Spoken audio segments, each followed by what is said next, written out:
সকল ভাই এবং বোনদেরকে নিয়ে আগামী দিনে এই 31 নম্বর ওয়ার্ডে বিপুল ভোটে বিজয় অর্জন করে কাউন্সিলর হওয়ার জন্য যে ধরনের পরিবেশ তৈরি করা দরকার, সেই পরিবেশ আমরা যেমন তৈরি করব, আমার সেই ভাইও তৈরি করবেন। সর্বোপরি আমরা ইনশাআল্লাহ আপনাদের পাশেই থাকবো ইনশাআল্লাহ। কেমন?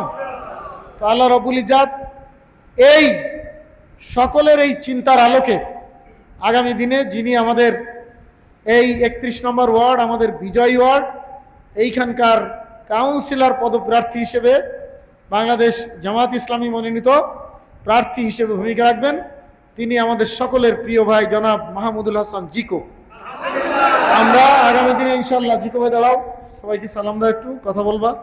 তো ইনশাআল্লাহ আমরা জিকো ভাইকে নিয়ে আগামী দিনে এই ময়দানে লড়তে চাই এবং আমাদের বিজয় অর্জন করতে চাই। আজকে জিকো ভাইয়ের জন্য আর এক ভালো খবর, জিকো ভাইয়ের তো আগে একটা জান্নাত ছিল, আজকে আল্লাহ আর একটা জান্নাত দান করেছে আলহামদুলিল্লাহ। অলরেডি ভাবি হাসপাতালে, আমাদের ভাইজিও হাসপাতালে, এই অবস্থার মধ্য দিয়েই আজকের প্রোগ্রামের কারণে সে উপস্থিত। আল্লাহ সব জায়গা বারাকা দান করুন। কেমন? আমিন। আপনাদের সবাইকে মোবারকবাদ জানাচ্ছি। আর জিকোর জন্য দোয়া করবেন, পাশাপাশি আর আমার কথা আর কি বলবো, ওটুকু আর বলা দরকার নেই। দায়িত্ব আপনাদের আছে, আপনারা ইনশাল্লাহ সর্বোচ্চ পালন করবেন। আমার জন্য না, পালন করবেন সংগঠনের জন্য, সংগঠনের সিদ্ধান্ত বাস্তবায়নের জন্য ইনশাআল্লাহ।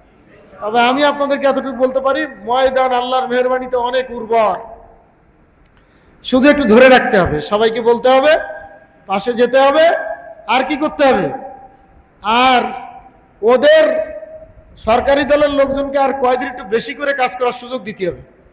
কারণ একদিন যাচ্ছে, ওদের ভোট বাড়তেছে না, কমতেছে, আমল নামা ভারী হচ্ছে আর কি, খারাপের দিক দিয়ে। অসুবিধা নেই, সেই জায়গাগুলো আমরা ইনশাআল্লাহ আল্লাহর মেহেরবানিতে সবাই মিলে চেষ্টা করলে, আমরা আশা, আমাদের প্রত্যাশা যে ইনশাআল্লাহ খুলনার বিপুল ভোটে আমরা মেয়র প্রার্থীকে বিজয় করে নিয়ে আসতে পারবো ইনশাআল্লাহ।